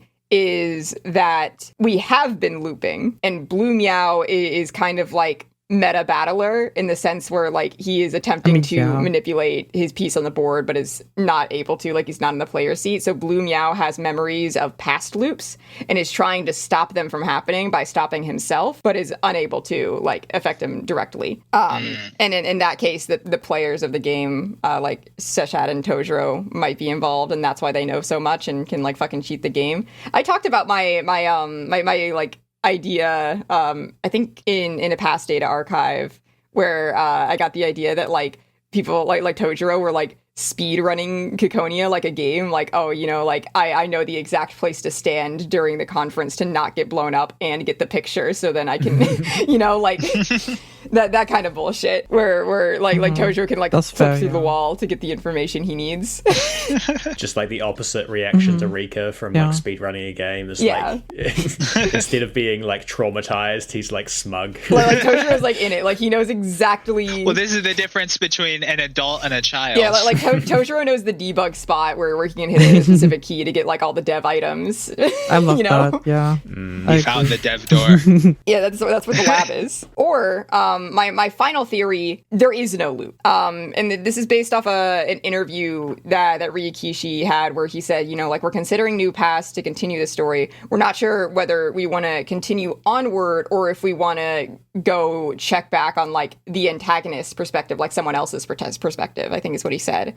And so now I'm like, okay, so either Ciconia, like, because I think phase 1 is the complete question arc, if I'm remembering right, and then the last 3 are the answers. I don't think it's been specifically divided that way. Really? Yeah, that's like the vague idea I've gotten from like interviews and what I've seen talked about. I thought it was 4 phases and 2 of them were question ones, and the last 2 were the answer ones. That's what I used to think, but then I heard elsewhere. I think these are all our assumptions. They're all assumptions, but yeah. I'm not sure. Either way, considering the 2 options he picked, I'm like, so are we continuing like off like the cliffhanger and like Ryukishi is down to do a straightforward and there is like more to the story and the world isn't actually destroyed yet? Or are we going to like retread the same ground? It's not a time loop. We're just getting a different perspective of the story. Like we would hop in Tojiro's mind or whatever and like follow like his idea of like what's going on and whatnot. Those are my 3 ideas. Sort of like a Higurashi chapter 2/chapter 5 situation. Yeah, something like that. We kind of already have been following Tojiro. Yeah, but not to like a deeper extent, you know? Like we switch around like perspectives, like sometimes like in Umineko, say like among the family, but like we're mostly following Battler, and then at some point we start like really honing in on Angie, like in like chapter 4 or episode 4. Maybe, yeah. It's stuff like that. Yeah. Where like we have switching perspectives, but Meow is very much the main character of the first phase of Ciconia, so I'm wondering if we would get a different main character if we were to switch perspectives. I mean, obviously that would be I think it would be a different one of the Gauntlet Knights, though. I think that, like, well, I mean, young people are the main characters of any era, but yeah, I mean that's the reason I say Tojiro is because like he mentioned like I think like specifically like antagonist POV, right? Yeah.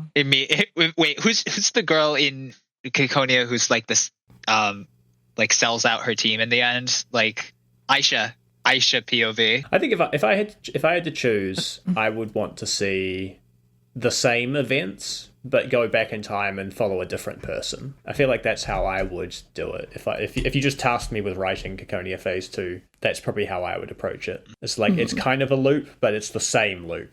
Like it's only looping from the perspective that we're just going to see different people. And I kind of want to see like almost an entirely fresh cast. Like it kind of feels like the piece that is all of these like soldiers has like, to me the theme of it has been having all the guns and all the bombs and being able to fly is not what power is, like, entirely. Like, I feel like a big theme of Phase 1 has been, like, all these things that you don't think of as being powerful are, like, really, really important. And comparatively, like, these people who can, like, turn anyone they want into a fine red mist don't have a lot of power. Like, they're kind of powerless. So I want to see that. I want to see Arc 2. And potentially, like, you'd need more than just 2 question arcs to do it this way. But like I'd like to see Arc 2 be like focused on like a diplomatic office. Like it's all the diplomats from around the world trying to That's like We jump from the child soldiers to the child diplomats. No, but yeah, I get what you mean. Sounds more ethical. We have such a wide cast. I don't think I would be a fan of introducing even more like characters to Ciconia. Like maybe like one or two, but an entirely new cast. That would be crazy. It could end up getting too much to handle, but that's my instinct of how I would handle it. Yes. Okay. I found the interview that I was looking for where he says this. Okay, he says there are two potential approaches for Ciconia Phase 2, portraying the opposite team's view from the first one or continuing the first story. Both methods are being considered. Oh, that doesn't sound like a question mark. The first one sounds like an answer arc, doesn't Yeah. it? Like that's I think they would both lead to answers in some way. Yeah. yeah. He's talking about Watanagashi versus Miyakashi. I think that our divide between the question arc and answer arc is, I mean, there's no point now because there's only one phase, but I think it's going to limit our understanding of Ciconia moving forward if the story ever does move forward. That's true. Like if we keep thinking that it's going to be structured like exactly like how we think it's going to be structured, we might like be like stifling ourselves. We might be in for 3 question arcs and an answer arc. Like who knows? Or we might be into like each phase just becomes a little bit more like an answer arc as we move forward. Yeah, but based on like what we're going here, it feels like we're like Rikishi intends on giving us some answers. It could even be question answer. Like we don't know. Yeah, that'd be interesting. That would be interesting. I want to say I kind of expect him to like mirror Ciconia, Higurashi in a way. Either that or do it in an opposite way. Because like at this point when Dekoi has like kind of mirrored Dante's Inferno in that way. Because like the first one was hell, it was Onigafuchi, it was Higurashi, it was like Rika going through that hell. Yeah, demons everywhere and all Purgatorio. that. Then Umineko was of course Purgatory because like it was literally Purgatorio, yeah. And now we're in the sky. And Ciconia is all about heaven. It's all about, so it's like it would probably be more be a bit closer to like Higurashi than it would be to Umineko in my eyes. And it feels that way so far because... Well, like the issue is there's only 4 phases. Unless there are 8 more in the wings that we didn't know about. Yeah, I feel like he condensed like a lot of like maybe like the first 3 into like one. Like it's like the same amount of content and like 3 Higurashi hours is like in phase 1, it feels like. Yeah, like we get a lot of information. I think he also said this. Yeah. I feel like it just feels more like, not even just like from a structure wise, maybe also just from like, because like it feels a lot less like a mystery than who Umineko was. Well, I mean, because like, Umineko was like an homage to mysteries in general. Yeah, this is just like fucking esoteric wisdom ass So shit. I guess this is like This is very sci-fi. the sci-fi. Yeah, Jinx. Yeah, Rikishi said it was kind of like an in-between between Umineko and Higurashi, where like it is something that like you can solve and really lock in on and dig into, but you won't be punished for just passively reading and having a good time. And I don't think he has the fucking like rules in there. Like that'd be like, what? How would that even work? Rule X: everyone must die. To be fair, Umineko was that as well. Like, if you read it passively, it's not like you'd get punished. You'd have a good time. I mean, I feel like reading passively is like a disservice to Umineko, but maybe that's just Yeah, me. episode 7. Yeah, if you don't get it by episode 7, like you're just genuinely like. And some people fucking like, I'm don't. sorry, bro. Why did you read this? Yeah, but how? Because they read completely passively and they don't think about anything. They're just like, oh, there's magic. Like, they don't think about it at all. Like, they don't process it. Pokey becomes extremely quiet in the corner. That just makes me sad. That just makes me I sad know. for them. It is sad. Like, all it requires you to do is engage with it a little bit. Like, as long as you engage with Umineko on, like a base, like, respect level, like, I'm going to, like, read this story and accept it. Like, not even try to, like, solve the mystery actively. Like, you don't have to do that or solve the locked rooms or anything, but as long as you're, like, reading about it and thinking about it and being like, oh, like, I like these characters, like, I'm like, I think about it in my free time a little bit, you know, like, whatever, and you're actually paying attention to the words you read, you're gonna solve Umineko. But if you're just, like, sitting there, like, just, like, accepting everything that comes into your head and not really thinking about it at all, Oh, it's magic. then you're not going to process anything that's happening. You're gonna end up with Rose de Tris. Exactly. Yeah. Well, I think Rosatrice is a product of thinking too hard. Okay, leave my goat alone. Why watch all 5 hours of that? Leave me alone. Yes, true. I can't confirm. Rosatrice is the answer that you arrive at if you treat Umineko like a math problem. Yes. If you're like, oh, this person's dead, so it can't be them. It's loveless. I agree with that. Yes. Do you have any more Umineko spoiler thoughts? I don't think so, but I mean, Sayonara wants to talk about Dolly. Salvador Dali. I want to hear it. I also have the comments I wanted to share. The comments, yeah. But I think we could save it for last. Okay. I also asked first fight again, like, what did you mean with Gestress and Meow? Like, I'm so confused about that. Because I think Gestress is like implied to be like somewhat related to what's his name, Tojiro. Yes, like 34, because he calls it, wouldn't it be cheating? Like wouldn't it be cheating? Like he says it like she's a reincarnation or something. Yeah. Or a CPP of his wife. So she could be like, that could be the same body, but yeah. I mean, I don't mind if it's in the same body. That could still work like with the Trinity angle, like the Mother, the Daughter, the Holy Spirit. That's what I'm thinking. I also think that's why Lambda Delta is like God and Ciconia in a way, because her name is 34. It's like there's 3 on the game board, and then there's a secret 4th one. Interesting. Funny. Also, like, Lambda and Bird motifs are everywhere in Ciconia, like even more than any other when they cry. Right, I wanted to talk about that too, how I think like the opponent is very clearly Burn. Like I think everyone knows that at this point. Like, we can agree on that, right? One of the opponents is Burn. That's what I'm gonna say. My theory has been Lambda and Burn are working together against Featherine, who's probably going to be called Awa. No, I don't think so. But the reason I say they're working together is Koshka in specific, because if you look at Koshka, Koshka is Russian word for cat, and I pointed this out before. Koshka has 34 on her armband. I didn't know that. What the hell? I gotta find exactly what that symbol is, but that is a 3 and a 4. Koshka wears an armband that was the Cyrillic letter something, which has numerical value of 3 and the Arabic numeral 4. That's crazy. What the hell? Yeah, and also Lilia. Is it? Yeah. She has, little cinnamon buds in her hair, sweets, which is a Lambda Delta coded thing. But she's also always talking with like cat puns and shit and going me ni pa. I think those two are definitely the main characters. Like we're coming back to Meow, but I'm pretty sure Meow is our Keiichi. No. I don't know. Like there's some Lambda Delta and Burn are like making fucking love children somewhere. I don't know. So everywhere. Yay. All over. Each fragment they touch. I'm not saying it won't happen.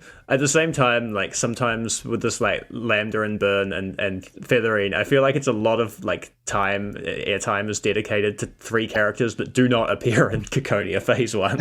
That's true. Yeah, but like, okay, they don't appear physically, but they're all over. That's 34, like come on. As symbols, and like okay, Ryukishi already does this. Like he just puts like Okanogi in every one of his works, and like yeah, but this is like a little different. Like Burn and Rika and Lambda Delta and Takano were like intrinsically tied together, including in like extra side material that tied them together even more. Yeah, that's true. Where it's not like a thing where it's like, oh, like Battler and Butler, you know? Yeah, I mean, like, yeah.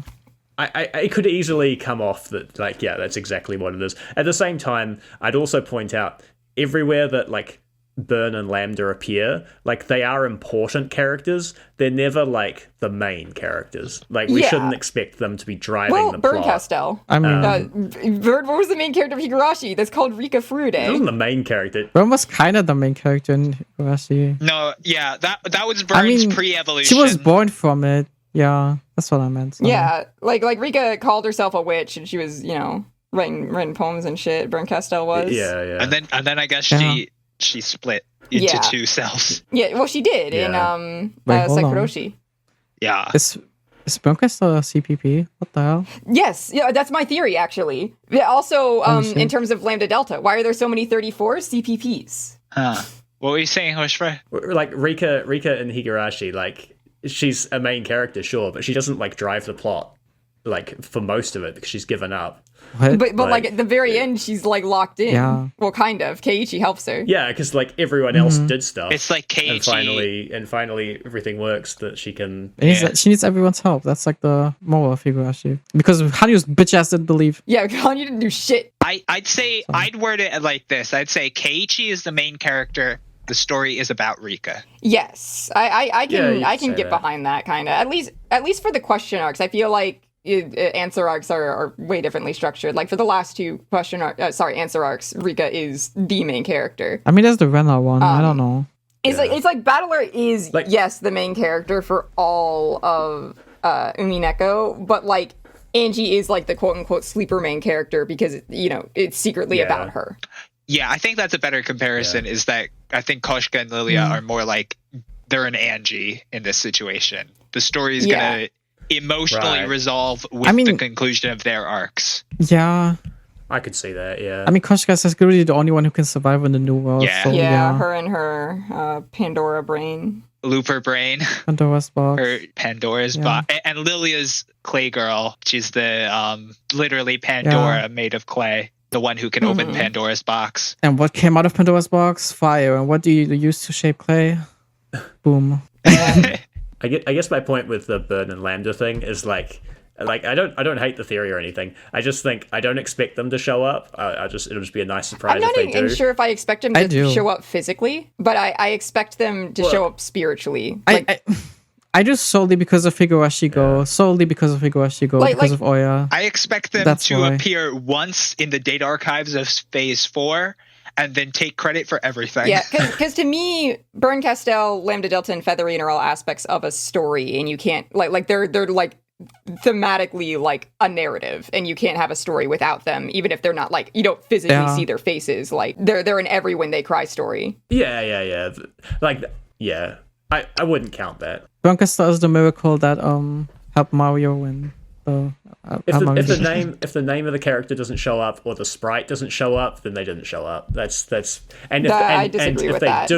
If either of those appear, I don't expect them to be the piece that makes it all fit together. I think they'll be like an Easter egg type of character more likely. No, I don't think that they're going to be the piece. I just think the concepts that they are helpful for analyzing Ciconia as a story structure. Dolly. Yes. I hate Tell this us. man. Okay. What is? Can you remember the quote that starts? Yes, I can. It ends the chapter. The one that ends this chapter is those who do not want to imitate anything produce nothing. He sure did say that, didn't he? According to Google, yes. Okay. First, yes, he did. That's the only fucking like quote. Like the last three are all quotes from him, and they're all like real things that he said. The other ones are all like very slightly different. For like JFK, instead it's like John something else Kennedy or something. Yeah, and they changed like the misogynistic chess guy's name ever so slightly. Yeah. Yeah. And like Salvador Dali is the only one who's like an actual person. And if you know anything about him, then like it's just insane because like okay, very first thing, Dali's older brother died right before he was born, like 9 months before he was born. And then like his parents told him he was a reincarnation of his brother. So that kind of ties into Meow for me. I don't know. Like I think that's very interesting. Something else though, like I think Dali's just very representative of Ciconia as a whole. Because like what he coined was the term nuclear mysticism, where he combined like it was like past World War II and like Japan had like the nuke dropped on it, and like fucking physics like not nuclear physics, what's the other like the theoretical physics where it's like atoms don't touch and everything. Like that's what all that, and Dali combined that with religion, and like all his like paintings are like super fucking surreal and shit also. And it's just like, you know, it's just Ciconia as a whole, like this whole combining religion with like super advanced science shit and like also math. He made a lot of like paintings about like one of them actually has a dodecahedron in it. I have to show you that shit. Like I fucking screamed when I saw that. Hold on. The small sedated truncated dodecahedron will never fucking like stop. Also, it's like it's called the Sacrament of the Last Supper, and Jesus is like right in the middle. And it's like they're all in like a dodecahedron, and it's like, what the hell, bro? Like, okay. Is that a stellated truncated dodecahedron. No, it's just a dodecahedron. I had to fucking figure out what stellation and truncation is, and I still barely fucking understand it because of this. Like, I have truncation is like you take the fucking ends of like you have like a cube, right? And you take out the ends off, so it's like triangles instead of just like lines. That's what truncation is basically. So you make like a new shape. And stellation is like if you have like a 3-dimensional object, you have like a surface, you combine like the middle of that surface, you combine all the edges towards it and like going outside. That's what that means. And then like if you stellate it and truncate it just looks very fucking weird. Here's an image of it. Like I made it in a funny GIF, but like on the middle left, that's what a small stellate truncated dodecahedron is. Wait, this GIF is beautiful. I like it. Yeah, this is... Mario's my I did this yesterday, 2 days ago, because I was going insane. Yeah, that's Mario of the Tricus-icosahedron. Yeah, the shit is just insane. And then Dali himself is just like a fucking... He also did illustrations for, what's it called? The book Umineko is based on very heavily. Dante's Inferno. He just did a whole illustration of that, which was also just... Like, of course he did. And then it's like, the fucking... There's like this color like theme of like if you're in heaven you're blue, so it's like yeah, that's also very much Ciconia. If you're in heaven, like if you're in hell you're red, and like you remember Blue Meow, how he has that little red thing behind him. Like yeah, interesting, fascinating. Also Dali was very much into Sigmund Freud. I see. Like he quoted him. Like, and you remember that last the statue, like the Venus de Milo with Jaws, that was like referenced at the very end of Ciconia, where it's like Tomitake and 34 zusammen, which is very interesting. Hint. You know, he had this to say about Sigmund Freud. He said, quote, "The only difference between immortal Greece and our era is Sigmund Freud, who discovered that the human body, which in Greek times was merely Neoplatonical, is now filled with secret drawers, only to be opened through psychoanalysis." What the fuck? Yeah. It's a lot. Dali himself was also like very fucking fascist. So this is also really fucking funny. Or like he didn't condone fascism, or like in his later days he was religious, but also he didn't say he didn't believe in God. He was just fucking trolling. He made a picture called Hitler masturbating. What? Like this man was insane. He also constantly lied in interviews. So I think that's why Yokishi likes him that much. I don't know. So I see. He kept contradicting himself and everything. I don't know. This man is so, like, the more I think about him, the more I find out about him, the more insane it gets. Like it's a whole fucking rabbit hole. But yeah, I think what that jaw thing symbolizes is just like it's very clearly like the whole mother motive of Sigmund Freud, right? Because of like how important the mother is to Ciconia as a whole. Which is also interesting as juxtaposition with the whole religious Christian symbolizing with like what's the father, which is the most important point, but in Ciconia it's the mother instead. And I think also that's because of like maybe Dali's reading of it, or like his like infatuation with Freud, like how that's what like Yokishi took from that instead of from like the Bible. Yeah, I don't know. This is a man of much importance to the themes of Ciconia. It is fascinating. So it was insane when I was going through. Like, okay, well. Yeah, I saw you posting like Dali posting. Dali posting on main, and I was like, don't read until the data archive. I also forgot to say, Dali got knighthood in 2 of the 3 main Spanish like knight orders. That's also cool. Part of an order. Nice. Yeah, interesting. The 9th prime lives on. Also 3 of them. Interesting. In all of us. Yeah. In all of you. Yeah. I don't fucking know Me what neither. this means, bro. Can you please what they say still? Please. Should I transition into talking about the comments from the YouTube post? Sure, yeah. Here we have from Avatris. Yay, Data Archive! I'm excited. Just the other day, I was actually remembering what the host had talked about in some past episodes regarding the 3 kings in the Bible and how their true identities in Ciconia could be inspired from the Magi system from Evangelion. But which one of them is which, I wonder?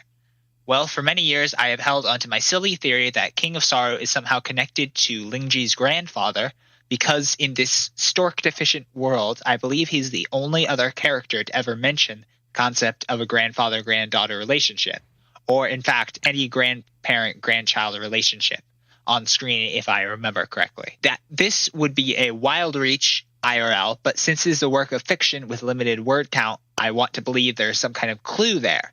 which is why I also believe his death in the explosion incident had even more planning/staging behind it than it may first appear.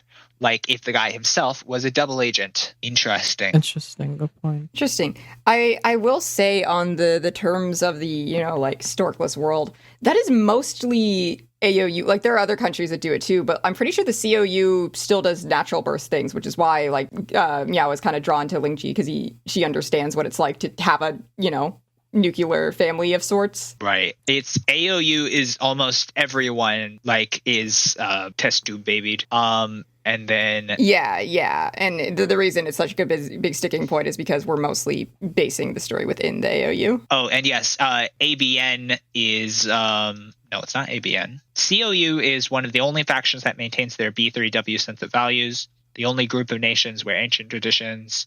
They tend to look down on other nations, calling them cold-blooded and humane. Where's the part in this where it says which one of them is? Oh, okay. So ACR is, while they respect tradition and culture, they also have taken up factory-managed childbirth following the AOU's example. So AOU, almost everyone is factory-born.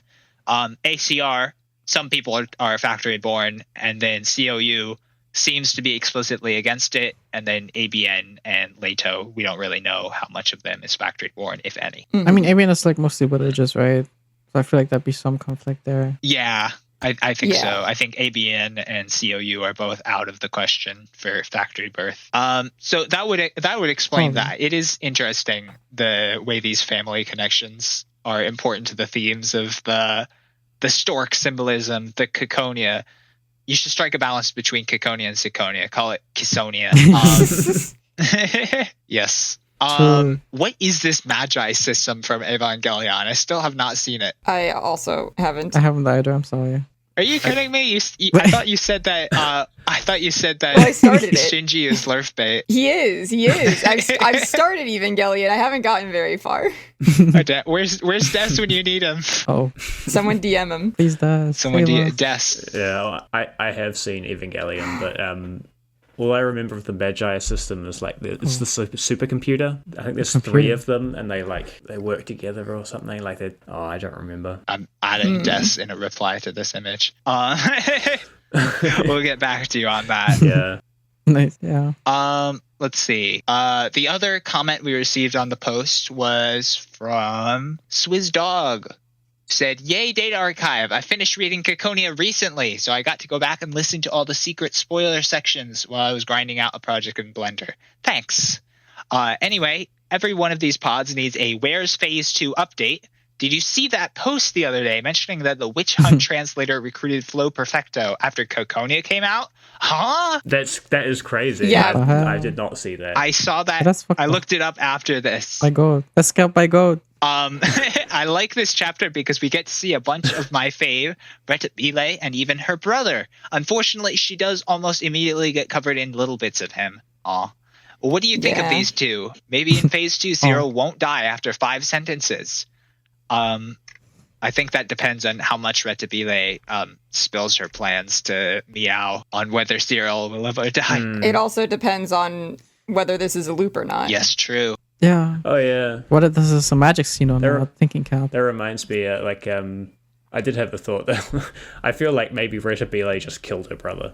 Like, she could have just killed her brother, and then like it depends how much like you want to take unreliable narrator into account as to whether like he actually did do any of this like head exploding thing. Yeah, like is this the story she's telling? Yeah.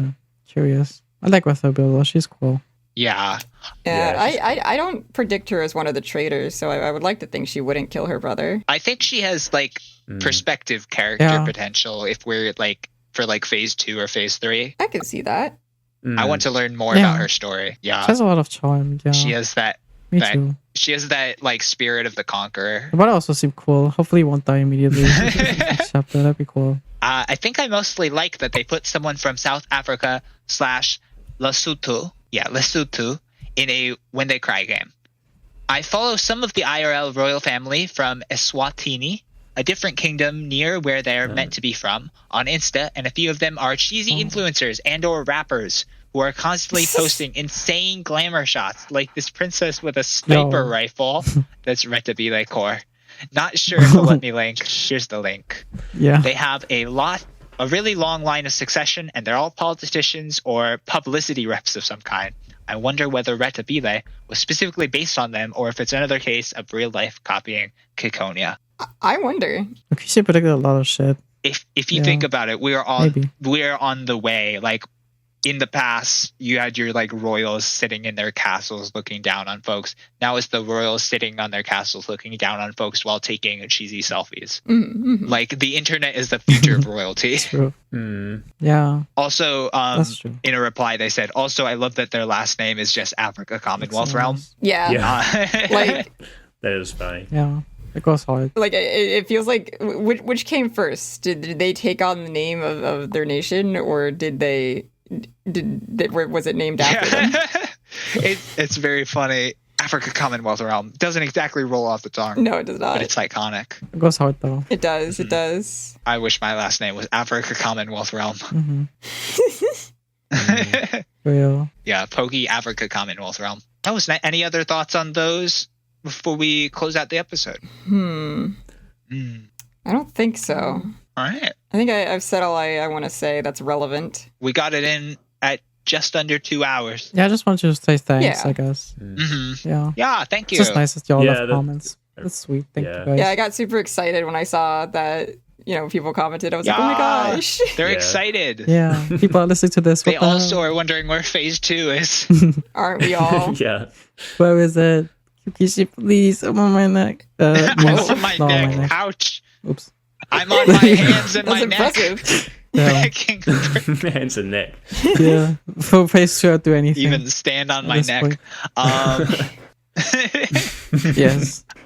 All right. Well, on that note, I hope everyone has a wonderful rest of your day.